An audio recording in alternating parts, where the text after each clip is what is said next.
A sunny afternoon in downtown Los Angeles. The sun's warm rays began to stream through the glass windows of a small cafe. It was a quiet place where busy people stopped briefly to find a moment of peace in their day. The atmosphere in the cafe was pleasant, filled with the aroma of freshly roasted coffee blending with soft jazz tunes playing from a small speaker in the corner. The scene was populated by customers engrossed in their familiar routines. Some were seated with laptops, their fingers typing rapidly as if racing against a deadline. Others gathered in groups, laughing and chatting over personal stories. Servers moved gracefully between tables, carrying trays of steaming drinks and wearing cheerful smiles. Near a large window bathed in sunlight, a man sat quietly. Few would immediately recognize him as Will Smith. He was dressed casually, with a baseball cap shading most of his face, a pair of sunglasses, and a simple t-shirt. On the table in front of him lay an open notebook with a few handwritten lines. He appeared deep in thought, occasionally gazing out the window as though searching for inspiration. Will wasn't there to draw attention. On the contrary, he had chosen this corner for a moment of tranquility and privacy, far from the dazzling spotlight of fame. For him, this was a rare chance to simply be himself, not the A-list celebrity, but just another ordinary person among the cafe's patrons. But no one could have anticipated that this peaceful moment was about to be disrupted by an unexpected event, an event that would not only change the cafe's atmosphere but also leave a meaningful lesson for everyone present. A server carrying drinks to a customer suddenly stopped and stared at Will. Her eyes lit up as she recognized the man sitting before her as none other than Will Smith, the famous star she had long admired. With a beaming smile, she approached him. "Mr. Will, I can't believe I'm seeing you here. Would you like to try the cafe special today? I'll bring it to you right away," she said excitedly. Will looked up, smiling politely and humbly. "Thank you, just a cup of tea will do." The server quickly went to prepare the tea, her joy seemingly contagious as it spread through the cafe. All eyes began to turn toward Will. Some customers whispered among themselves, while others reached for their phones, eager to capture the special moment.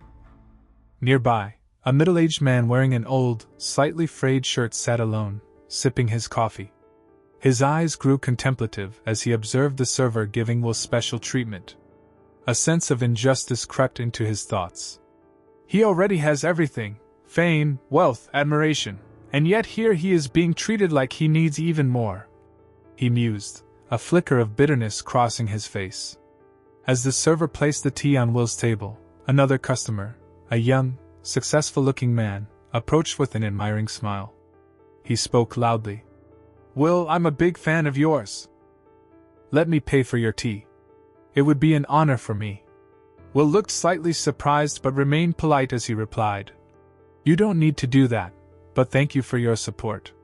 The young man insisted on paying, leaving Will with no choice but to agree. He smiled lightly to avoid making the man uncomfortable. This scene did not escape the notice of the middle-aged man at the neighboring table. He slammed his coffee cup down on the table, his eyes flashing with anger. "Ridiculous! He's just sitting there doing nothing, and someone pays for his drink while I have to count every penny to afford this cup of coffee. Why are people like him always given special treatment?" he muttered to himself. But what truly set off the man's rage was an innocent remark from Will. As the server returned, they exchanged a few brief words. Will smiled and said casually, "I'm looking for inspiration for a project about ordinary life." This statement inadvertently reached the ears of the middle-aged man. He gritted his teeth, his eyes narrowing. To him, those words felt like a direct insult to his life. Ordinary life? What does he know about ordinary life? Sitting there with his wealth and glamour while someone struggling every day to survive, am just part of his project? He thought bitterly. The anger and resentment that had long simmered within the man reached a breaking point. He stood up abruptly, shoving his chair back with a loud noise that drew the attention of everyone in the cafe. Pointing a finger at Will, he shouted in a cold, sharp voice, "Who do you think you are, sitting here talking about ordinary life? Do you even know what hardship is, or are you just pretending to find inspiration for one of your money-making projects?" His voice rang out across the cafe, silencing everyone. The soft jazz music seemed to fade into the tense stillness. All eyes turned toward Will. Behind the counter, the barista hesitated, her hand hovering over her phone, seemingly ready to call security if things got out of hand. Will Smith remained seated, showing no sign of panic or irritation. He calmly closed his notebook, set down his pen, and looked up at the man. His expression wasn't angry but attentive, as if he genuinely wanted to hear what the man had to say. The cafe grew quieter than ever. The middle-aged man, his eyes reddened with anger, could no longer hold back. He stood tall, slamming his wooden chair so hard it scraped loudly against the floor. Pointing directly at Will Smith, he raised his voice again, nearly shouting, "Who do you think you are, sitting here talking about ordinary life? Do you have any idea what hardship really is, or are you just pretending to make yourself look empathetic?" His words, sharp and full of resentment, left everyone in the cafe stunned. He continued, his voice growing louder, a mixture of fury and pain. "What do you know about people like us? Your entire life is nothing but money, fame, and lavish parties. You sit here getting your drink paid for and treated like royalty while we, the ones struggling day by day to survive, are completely ignored." His accusations cut through the cafe's air, leaving everyone silent, their curious and uneasy eyes fixed on Will Smith. Some patrons began to whisper, "What's going on? What's his problem? Is that Will Smith? Why is he yelling at him?" The barista behind the counter hesitated, gripping her phone tightly. She glanced at the manager, silently asking whether she should call security. A couple sitting nearby tried to appear uninterested but couldn't take their eyes off the unfolding situation. A few others held their breath, anxiously waiting to see how Will would respond. The middle-aged man, his face now flushed red, continued to vent the pent-up frustration he had harbored for so long. "People like you are always treated like kings. And what about us? We have nothing but pain and disappointment. Ordinary life? What do you know about that?" The man poured out his anger as if Will were the embodiment of every injustice he had ever faced. Yet, throughout the outburst, Will remained still, unflinching and calm. He slowly closed his notebook, set his pen down, and looked up at the man. His gaze did not show anger, defiance, or pity, only the attentive eyes of someone truly listening. The entire cafe held its breath. Everyone waited to see how Will would react. Would he lash out or walk away to avoid trouble? No one could predict what would happen, and Will's silence in the face of such rage only heightened the tension. Then, Will Smith responded in a way no one in the cafe could have anticipated. Will gently placed his pen down, carefully closed his notebook, and looked up at the man, as if dedicating his full attention to him. Behind his sunglasses, his gaze was steady and composed, devoid of anger or defensiveness.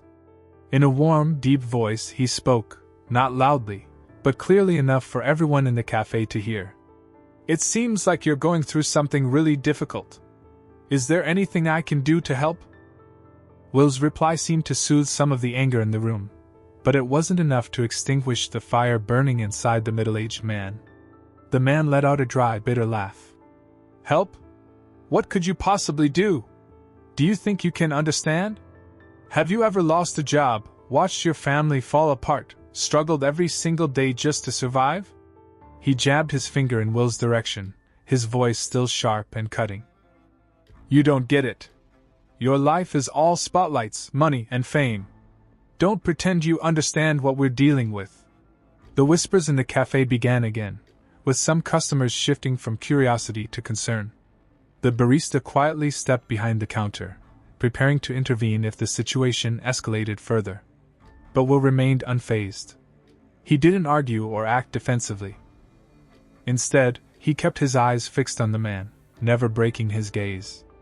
After a moment of silence, Will calmly gestured to the empty chair across from him and spoke, his tone steady and sincere.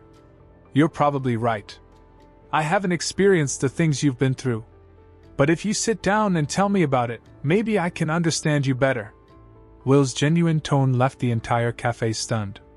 It wasn't a sharp retort or a defensive comeback, but an open invitation filled with goodwill. The middle-aged man hesitated. He stared at Will for a long moment, his initial icy glare softening into something closer to doubt. Clearly, he hadn't expected this kind of response. Still gripping the back of his chair tightly, he stood there, torn between continuing his tirade or accepting the unexpected invitation. The café seemed to collectively hold its breath, waiting for his decision. At last, he pulled the chair out with a harsh screech against the floor and sat down heavily. His eyes remained cold, and he crossed his arms over his chest, still wearing an expression of irritation as if unwilling to let go of his anger completely. "Fine," he said gruffly. "I'll talk, if you really want to listen." Will gave a small nod, his expression calm but attentive. "I truly want to listen. Please, go ahead." With that invitation, what seemed like an unquenchable rage began to shift into an emotional conversation, one that no one in the café that day would forget. The man began to speak, his voice trembling yet laced with bitterness. "I used to be a construction worker for 20 years. I worked tirelessly through rain and shine, never turning down a shift, just to bring money home for my family. I didn't need anything extravagant, I just wanted a decent life for my wife and kids." He paused, his gaze dropping to the table. His trembling fingers brushed the wooden surface as though seeking stability in his turbulent memories. "Then the company went bankrupt," he continued, his voice lowering, though each word grew heavier. "In just a few months, everything fell apart. One day, I was the man who brought bread home, and the next, I was unemployed, worthless. They promised to transfer us to other jobs, but you know what? Those promises never came true."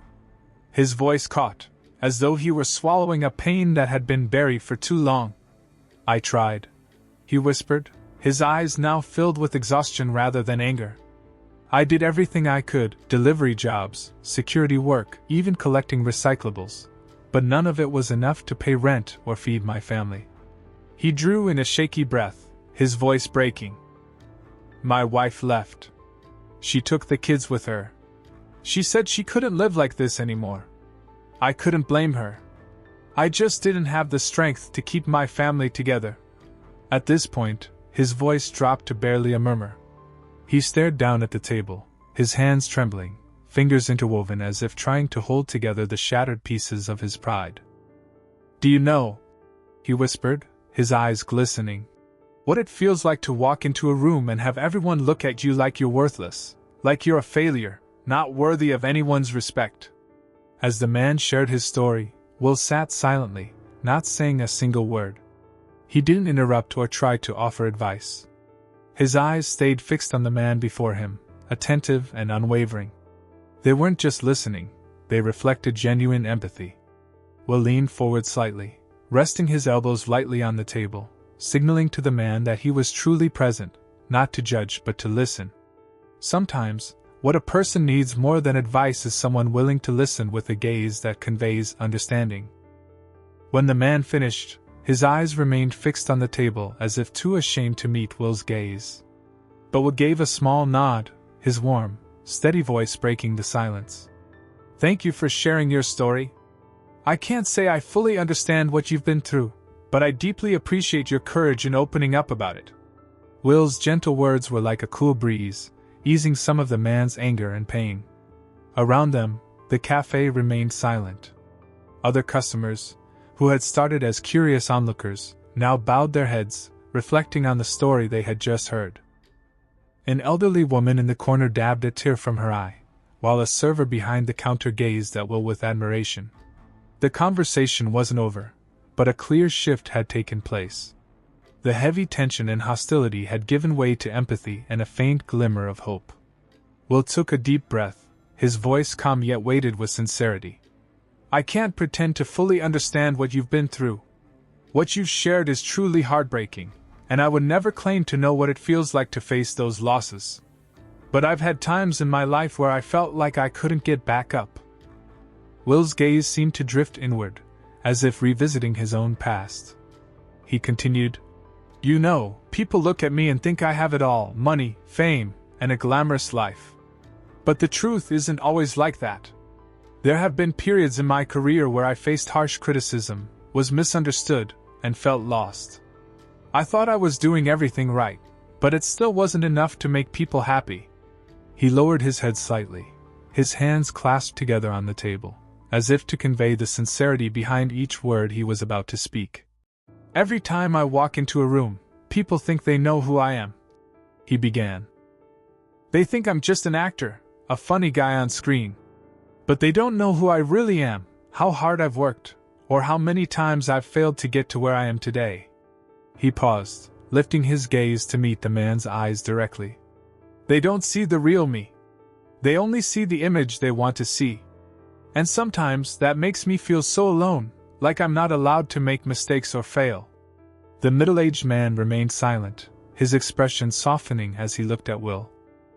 The coldness in his eyes faded, replaced by a flicker of surprise, as though he was beginning to realize that even those who seem to have it all carry their own burdens. After a long pause, the man let out a heavy sigh, his shoulders, once rigid with tension, now relaxed slightly. When he spoke, his voice was lower, stripped of its earlier anger and sarcasm. Maybe I was too quick to judge you. I always thought people like you never had to deal with hardships. But I guess everyone has their own struggles. Will nodded gently, his eyes warm with understanding. That's right, he said. I can't compare my experiences to what you've endured, but I believe that pain, hurt, and the feeling of being misunderstood are things we all face, no matter where we come from or who we are. The tension in the cafe had completely dissipated. The silence now carried a sense of introspection rather than unease. The customers around them, who had been mere observers moments before, now sat deep in thought. Some nodded quietly, as though drawing their own lessons from the conversation unfolding before them.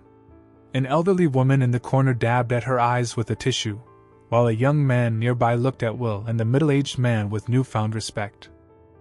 The murmurs and whispers that had initially filled the cafe were gone, replaced by a strange yet comforting warmth that permeated the space. What had been a place of tension was now a hub of empathy and reflection. The middle-aged man leaned back in his chair, his eyes glancing down at the table before slowly lifting back to Will. For the first time, his expression was one of relief, the weight of years of frustration and pain seemingly lifted, if only slightly. After a moment, he sighed deeply and extended his hand across the table, a gesture of apology. I'm sorry for judging you. I've been carrying a lot of anger inside, and I took it out on you. That wasn't right. Will met the man's gaze, his eyes filled with warmth. He smiled sincerely and shook the man's hand gently. It's okay. Thank you for sharing your story. I've learned a lot from you today. The handshake lingered a moment longer than usual, not just a polite gesture but a meaningful connection, an acknowledgement that they now understood each other on a deeper level. As their hands parted, a round of applause broke out from one corner of the cafe. It started with one person but quickly spread. The claps were soft yet genuine, carrying a quiet sense of respect for the moment everyone had just witnessed, a moment of empathy, listening, and understanding. The barista behind the counter paused her work, her hands still holding a dishcloth as she smiled, appreciating the scene. A few customers exchanged knowing glances, as though silently acknowledging the shared lesson they had all taken away. In the end, it wasn't just a conversation between two men. It was a moment that touched everyone in the room, reminding them of the power of empathy, the importance of listening, and the shared humanity that connects us all. The man stood up, adjusting his worn-out shirt. Before leaving, he glanced at Will one last time, nodded, and said, "Thank you for listening." Will nodded back, his eyes still warm with understanding. He remained seated, returning to his notebook, but he didn't write immediately. Instead, he sat quietly for a while, reflecting on what had just transpired around him. The cafe felt different. People began talking to one another, their gazes now filled with kindness. Some struck up conversations with the person sitting next to them, while others exchanged warm smiles when their eyes met. Will allowed himself a small smile, then reopened his notebook. But before putting pen to paper, he looked up, gazing out the window, following the silhouette of the middle-aged man as he walked slowly under the golden hues of the afternoon sun. A thought crossed Will's mind. Sometimes, all it takes is listening to create a change far greater than we imagine. And then he resumed writing, carrying the story with him as an inspiration for bringing more goodness into the world. Before the man left the cafe, Will had gently spoken to him, his deep voice filled with meaning. All of us carry burdens that others cannot see. There are pains we can't put into words and battles only we know. But I believe that if we listen more, if we try to understand one another, things can change, not just for others, but for ourselves as well. The man looked at Will, his eyes now lighter, a hint of relief shining through. He didn't say anything else but gave a nod, as if acknowledging that Will's words had truly reached his heart. The man left the cafe, but his steps were no longer as heavy as when he had entered. His eyes no longer carried the bitterness or anger they once held, but instead a quiet serenity, as though a part of the weight he had been carrying for years had finally been lifted. Will remained at his table, opening his notebook and writing again. There was no rush. This story would surely become a part of the creative process he was working on. Around him, the atmosphere of the cafe had completely transformed. The patrons were no longer strangers sitting silently next to one another. Some exchanged smiles, others engaged in light conversation. An elderly woman struck up a conversation with a young man sitting nearby, and a couple shared a compassionate look with one another. The servers moved between the tables with a renewed warmth in their smiles. It seemed as though everyone had found a sense of connection, a small but comforting light sparked by the story they had just witnessed. Will Smith had not only changed the man's day but had also spread a message to everyone in the cafe. This story wasn't about fame or wealth. It was about humanity. It was about the invisible burdens each of us carries. Empathy, listening, and understanding are not just ways to help others. They're also ways to discover genuine connection in our own lives. Will looked out the window again, the soft afternoon sunlight casting a gentle glow on his face. He thought to himself, with just a little listening, a little understanding, sometimes we can make someone's world better and brighten our own in the process. He smiled, placed his pen down, and continued to enjoy the peaceful moment in the cafe, a place where warmth and connection had replaced tension and isolation. The encounter between Will Smith and the middle-aged man was more than just a chance meeting. It was a meaningful reminder for all of us. How many times have we been quick to judge someone without knowing their story? How often do we miss opportunities to listen and understand someone carrying a pain they can't express? Today, take a moment to truly listen to someone, a friend, a family member, or even a stranger. A little empathy, a genuine ear, can not only change their day but also transform how you see the world. Remember, empathy doesn't require you to have all the answers. Just listening is enough. If this story has touched your heart, if it has made you pause and reflect, don't hesitate to share this message with others. If this story inspired you, click like, leave a comment, and share it with your friends and family. Together, we can spread kindness and make the world a better place. One story, one small action at a time. Start today. A little listening, a little empathy, and you could be the spark for greater change than you ever imagined.